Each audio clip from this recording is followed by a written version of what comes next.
Pinterest group boards. You've probably heard of them. Maybe you've even joined a few. One question I get from authors enrolled in Pinterest Power for Authors is, are group boards worth it? First, let me say I've tried all the marketing things: Amazon ads, Facebook ads, Instagram boosts, BookBub ads. Some gave me headaches, some gave me heartburn. Nothing, though, and I really do mean nothing, has really moved the needle for me like Pinterest has. And that is why I am here every Monday sharing what actually works. Hi, y'all. I'm Melissa Bourbon, author of more than 35 novels, writing coach, book cover designer, and founder of Writer Spark Academy. My goal is to pay it forward. I teach writers not just how to tell better stories, but how to actually sell them without burning out. This is all based on my nearly 2 decades, yes, crazy, in the publishing industry. I have a lot to share.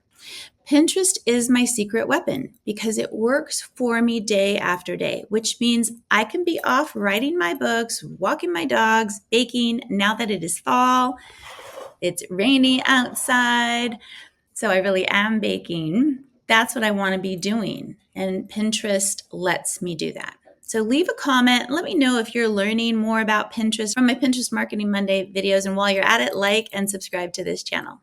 Okay, back to Pinterest group boards. Should they be part of your Pinterest strategy? First of all, what are they? What aren't they? And should you spend your time there? Those are good questions, and here's where I stand on them.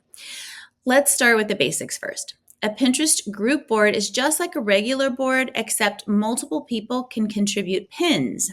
In the old days, this was great. This was a fantastic way to get your content in front of a bigger audience. The big idea with them was more collaborators, more people, more eyeballs on your pins. But Pinterest has shifted their algorithm. Of course they have. What that means is that group boards don't get automatic extra reach anymore. What I have learned is that the opposite is actually true. If a board is too broad or too messy or filled with lots of spammy pins or, AI pins, Pinterest may not push it at all, may not push your content at all. And that is not what we want, right? But that still leaves the question sort of lingering, do they work? And the answer is yes and no. I've been in some group boards that were, less than useful. They feel more like a flea market and everybody's shouting into the void and nobody's really listening.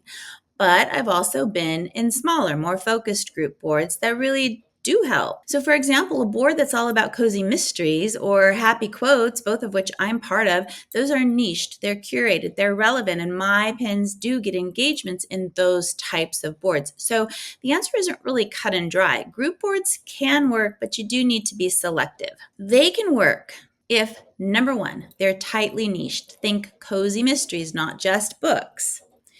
If they are well managed, meaning spam free, active, not just filled with AI type pins. And three, they're aligned with your audience. Don't join a cookbook recipes board if you write fantasy and there's no cooking or recipes related to your book or to your series.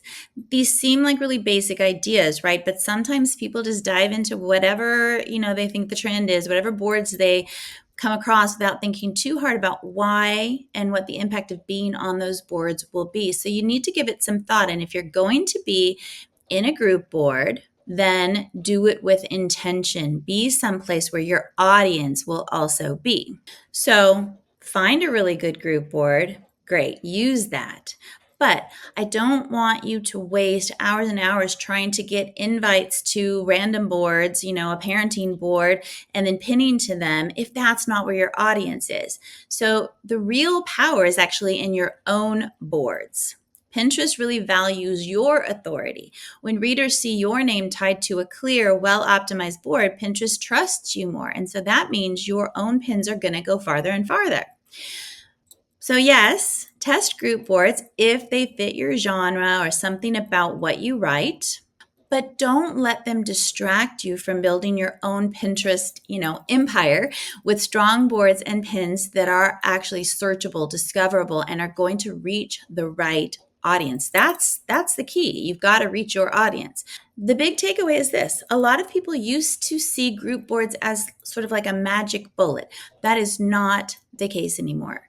Use them sparingly, yes, but don't rely on them. They should not be your go-to. Your go-to should be creating your own keyword-rich boards, pinning consistently, and then using group boards as a bonus part of your ecosystem, but not like the foundation. And that's it. That's my take on group boards. If you found this helpful or any of my videos, please hit like and subscribe for more Marketing Monday videos and Craft Thursday videos. Next week, we are diving into Pinterest pin types and which pins will sell more books for you as an author. Remember to grab my free pin signals checklist and other freebies. It's a cheat sheet to understand what Pinterest is looking for when it decides which pins to show off.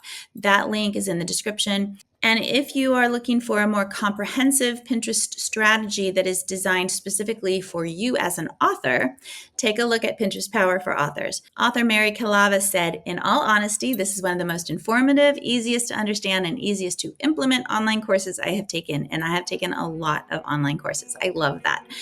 It's pretty great. I hope that you will check out this class, again, designed specifically for you as an author. Until next time, happy pinning. Ain't never needed Poppy's blessing, no. You need keep working just to get it, though. I know she carried your whole world.